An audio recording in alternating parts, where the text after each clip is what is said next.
मैं उत्थे गया तो चाहते कि बंदे सन जो 10-12 घराने सन।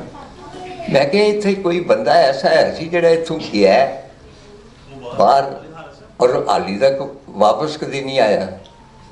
उन्हें कहा आहो है सी, साडा ख्याल है मर गया, उसकी कोई खैर खबर कोई नहीं। उन्हें कहा उसका कोई अग्गा पिछा कोई, उन्हें कहा उसकी माँ हाली है। मैं क्या जी उन्होंने बुलाओ। उसकी माँ आई, उन्होंने पहला पता लग गया कि मैं उसके पुत्र नूं, वो मैनू जफा मार के रोंदी रही। मैनू कहने लगी कि तुसीं की करते रहे। मैं क्या भाई इस तरह खाते पीते रहे हैं, गल्लां करते रहे हैं, सुबह से लैके शाम तक मेरे को रहे। एक खामोशी। उन्हें कहा अच्छा तुसीं आपस विच किहड़ी जुबान विच गल कर रहे हो? मैं क्या फ्रेंच विच। उन्हें कहा कि वो अपनी आवाज़ जुबान भुल गया है। मैं क्या आहो। वो खातून ने जिहड़ा सिर ते रुमाल बनिया सी ना, वो अपने चेहरे ते पा लिया।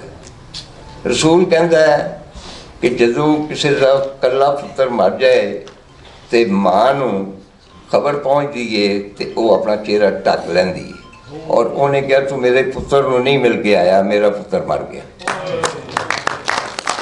ये मैं मतलब इतने बहुत तफसील गल हो सकती है, जुबान साड़ी जिहड़ी है पंजाबी जिहड़ी है। लेकिन हुण मैं इजाजत भी लैनी है। बस ये वे कि मासी मेरी अच्छा मासा मासियां ते मावां कोल ही सिक्खी जुबान साडे घरां च, उन्हां दे मुहावरे इस्तेमाल कीते। ते मासी बुढ़ी हो गई मेरे नाल जिन्नी हो गई होनी। ते एक ते बाबा तरण तो उसकी जटी मरदियां वेले भी पुत्र कहन लगे कि पुत्र कुछ गोश्त खुआ चंगे तिक्के शिक्के, मैं मर जाना फिर।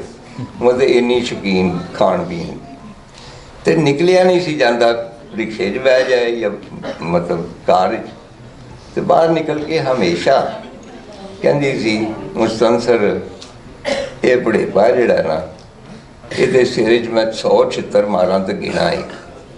तो मैनू समझ नहीं सी हुण, अज मैनू पता लगा कि मासी की कहती सी। अच्छा मैं तो हुण 100 छित्तर मारन जोगा भी नहीं रहा।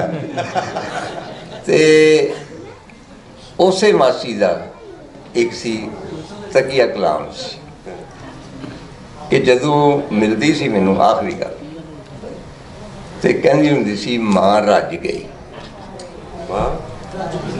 मैं तेनों वेख के रज गई हाँ माँ। अज जिहड़ी पंजाबी कॉन्फ्रेंस और जिहड़े लोग आए जिहड़े शरीक ने, मेरा ख्याल है कि जिहड़ी माँ है पंजाबी उन्हें तुहानूं वेख के क्या होना है कि माँ रज गई। वाह वाह, क्या बात है। वाह वाह वाह।